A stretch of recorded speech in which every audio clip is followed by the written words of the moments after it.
Hello everyone, welcome back to Hima study. Last క్లాసెస్లో మనమైతే social content నుండి అలాగే మెథడాలజీ నుండి ఏ లెసన్స్ ఇచ్చారనేది అయితే కంప్లీట్గా అయితే చూసాం కదా అండి. అప్పటికి మనకి ఇంకా క్లారిటీ వచ్చేసింది.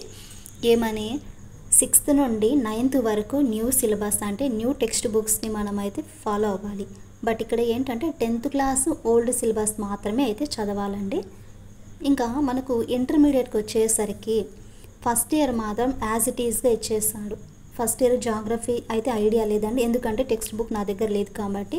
ఎకనామిక్స్ కూడా same pattern, same first year కానీ సెకండ్ ఇయర్ కానీ అన్ని లెసన్స్ ఇచ్చారంటే సిలబస్లో ఏదైతే ఇచ్చారో టెక్స్ట్ బుక్స్లో ఉండే విధంగా అయితే ఇచ్చారు. కానీ మనకి ఇంటర్ ఫస్ట్ ఇయర్ అయితే అన్ని లెసన్స్ ఇచ్చారు. కానీ సెకండ్ ఇయర్ హిస్టరీ కన్నా చూసుకుంటే కొన్ని చాప్టర్స్ మనకు ఏ పుస్తకాల్లో ఉన్నాయంటే ఓల్డ్ సిలబస్ అండి.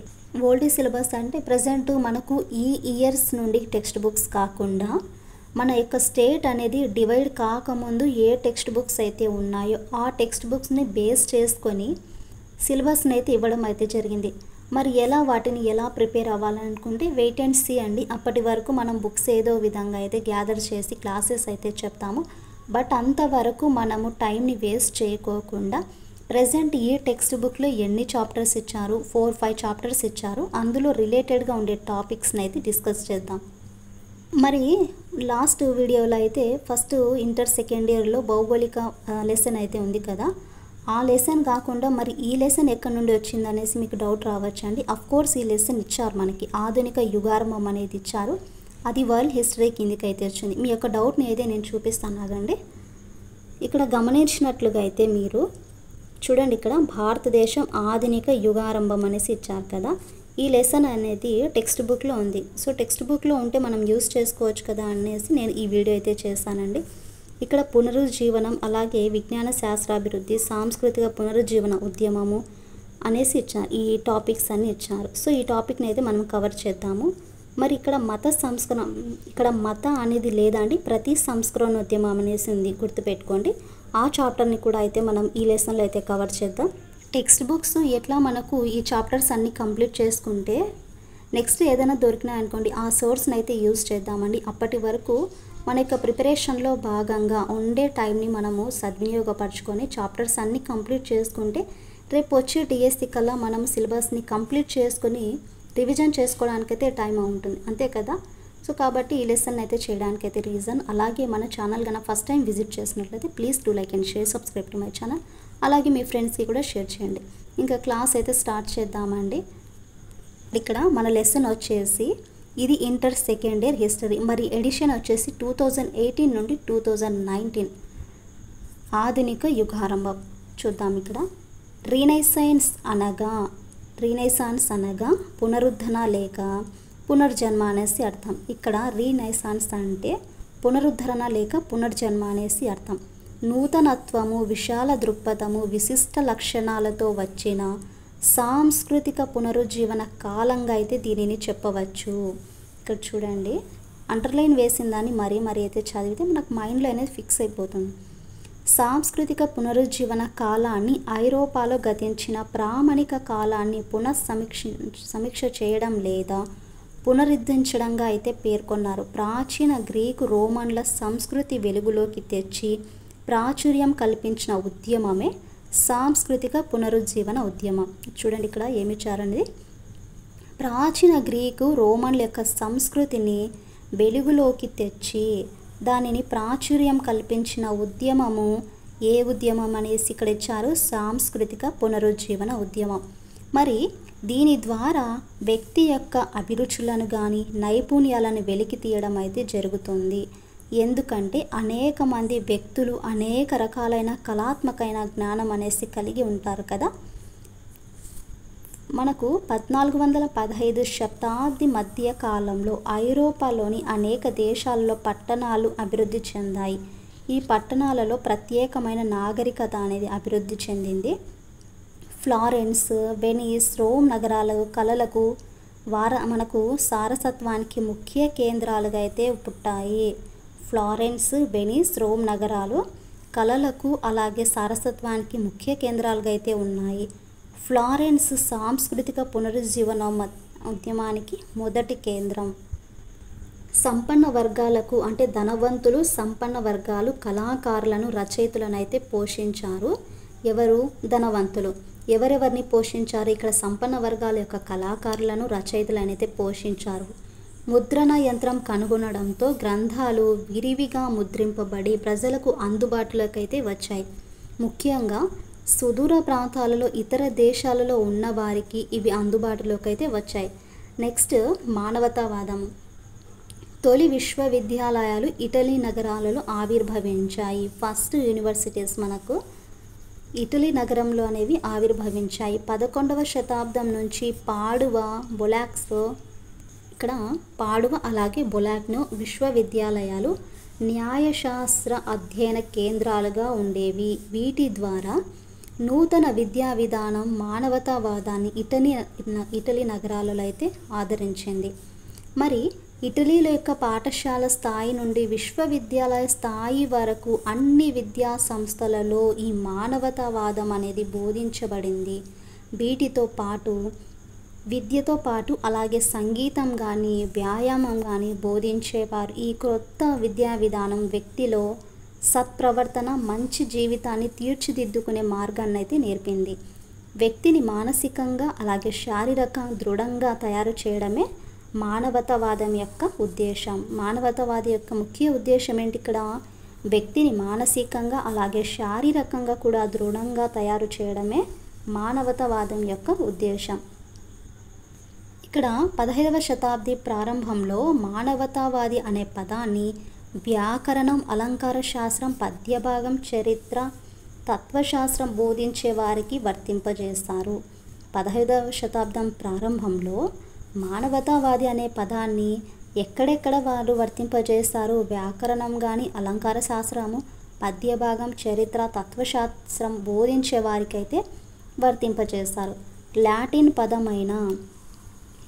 పదమైన మానవ శాస్త్రం నుంచి మానవతావాదం అనే పదం అనేక శతాబ్దాల క్రితమే ఆవిర్భవించిందని రోమన్ న్యాయవాది కథకుడైన సిసిరో మనకు 106 అలాగే 43 క్రీస్తు పూర్వం అయితే పేర్కొన్నాడు. ఎవరు పేర్కొన్నారు ఇక్కడ? రోమన్ న్యాయవాది అలాగే కథకుడైన సిసిరో మానవ శాస్త్రం నుంచి మానవతావాదం అనే పదము అనేక శతాబ్దాల క్రితమే ఆవిర్భవించిందనేసి పేర్కొన్నారు. మరి జూలియస్ సీజర్ సమకాలుడైన ఇతడు మానవతావాదం అంటే సంస్కృతి అని పేర్కొన్నాడు. జూలియస్ సీజర్ ఏమన్నారు? ఇతడు మానవతావాదం అంటే సంస్కృతి అనేసి పేర్కొన్నారు. ఇందులోని అంశాలు మత సంబంధమైనవి కావని, సాంఘికంగా వ్యక్తి యొక్క నైపుణ్యాన్ని చర్చిల గోష్ఠుల ద్వారా ఆధునీకరించడం అనేసి పేర్కొన్నాడు. ఈ మానవతావాద విద్య 16వ శతాబ్దం నాటికి ఉత్తర ఐరోపా అంతటా వ్యాపించి ప్రభుత్వ, ప్రైవేట్ పాఠశాలలో బహుళ ప్రాచుర్యం పొంది చర్చి పాఠశాలలో ప్రవేశించింది. ఇంగ్లాండ్లో ప్రభుత్వ పాఠశాలైన ఈటన్, హ్యారో వంటి ప్రముఖ కేంద్రాలలో ఈ విద్యనైతే బోధించేవారు. మనకు మానవతావాదం గురించి కంప్లీట్గా డీటెయిల్స్ అనేవి ఇచ్చారండి ఇక్కడ. నెక్స్ట్ విజ్ఞాన శాస్త్రాభివృద్ధి గురించి అయితే తెలుసుకుందాం. ఇదైతే ఖచ్చితంగా డిఎస్సి సిలబస్లో ఇచ్చారండి, కాబట్టి స్కిప్ చేయకోకుండా లాస్ట్ వరకు అయితే చూడండి. సాంస్కృతిక పునరుజ్జీవన కాలంలో వైజ్ఞానిక శాస్త్రాభివృద్ధి జరిగి అందులో భాగంగా ప్రకృతి రహస్యాలను ఛేదించి తార్కిక దృష్టితో చూశారు. ఎప్పుడు? సాంస్కృతిక పునరుజ్జీవన కాలంలో వైజ్ఞానిక శాస్త్రాభివృద్ధి జరిగి అందులో భాగంగా ప్రకృతి యొక్క రహస్యాలను తార్కిక దృష్టితో అయితే చూశారు. మరి 17వ శతాబ్దం నాటికి విశ్వానికి, శాస్త్ర విజ్ఞానానికి సంబంధించిన ఎన్నో కొత్త సూత్రాలు, సిద్ధాంతాలు అయితే కనుగొనబడ్డాయి. ఈ కొత్త సిద్ధాంతాలు వైజ్ఞానిక పరిశోధనల ద్వారా ప్రకృతిని అర్థం చేసుకోవడానికి ఎన్నో విషయాలను కనిపెట్టారు. గ్రీకు సారసత్వ పునరుద్ధరణ, ప్లాటో తత్వశాస్త్రము, ప్రేరేపిత సిద్ధాంతము బాగా ప్రసిద్ధిగాంచాయి. పోలాండ్కు చెందిన కోపర్నికస్ పరిశోధన అధ్యయనం చేసి విశ్వాన్ని గురించిన అనేక రహస్యాలనైతే ఛేదించాడు. భూమి, చంద్రుడు, నక్షత్రాలు సూర్యుని చుట్టూ తిరుగుతున్నాయని అతడు అయితే నిరూపించాడు. మరి కోపర్నికస్ సిద్ధాంతం విప్లవాత్మకమైందే కాక చర్చి అంటే మనకి ఇక్కడ చర్చి బోధనకు కూడా వ్యతిరేకమైంది. అర్ధ శతాబ్దం తర్వాత కోపర్నికస్ సిద్ధాంతాన్ని జర్మన్ శాస్త్రవేత్త జాన్ కెప్లర్ ఈయనొక కాలం ఇటాలియన్ శాస్త్రవేత్త గెలీలియో బలపరిచారు. అర్ధ శతాబ్దం తర్వాత కోపర్నికస్ సిద్ధాంతాన్ని జర్మన్ శాస్త్రవేత్త అయిన జాన్ కెప్లర్ అలాగే ఇటాలియన్ శాస్త్రవేత్త అయిన గెలీలియో బలపరచడం అయితే జరిగింది. కెప్లర్ విశ్వరహస్య సిద్ధాంతం ద్వారా గ్రహాలు సూర్యుని చుట్టూ వలయాకారంగా కాక కోడిగుడ్డు ఆకారంలో తిరుగుతున్నాయనేసి పేర్కొన్నారు. ఎవరన్నారు ఇక్కడ? కెప్లర్. ఏమనేసి అన్నాడండి ఇక్కడ? కెప్లర్ విశ్వరహస్యం సిద్ధాంతం ప్రకారం గ్రహాలు సూర్యుని చుట్టూ వలయాకారం కాక ఒక ఓవెల్ ఆకారంలో అంటే కోడిగుడ్డు ఆకారంలో తిరుగుతున్నాయనేసి పేర్కొన్నాడు. మరి సర్ ఐజాక్ న్యూటన్ గురుత్వాకర్షణ సిద్ధాంతం సైన్స్లో విప్లవాత్మకంగా మార్పు తెచ్చిందనేసి అన్నారు. న్యూటన్ వచ్చేసి గురుత్వాకర్షణ సిద్ధాంతం సైన్స్లో ఒక విప్లవాత్మకంగా మార్పు అనేది తెచ్చిందనేసి ఈయన పేర్కొనడం అయితే జరిగింది. ఇది మనకు విజ్ఞాన శాస్త్రాభివృద్ధికి అయితే సంబంధించిన డెఫినేషన్స్. ఇక్కడ కొద్దిగా మ్యాటర్ అయితే ఇచ్చారండి. నెక్స్ట్ సబ్ టాపిక్ చూస్తే సాంస్కృతిక పునరుజ్జీవన ఉద్యమ ప్రభావం గురించి అయితే తెలుసుకుందాము.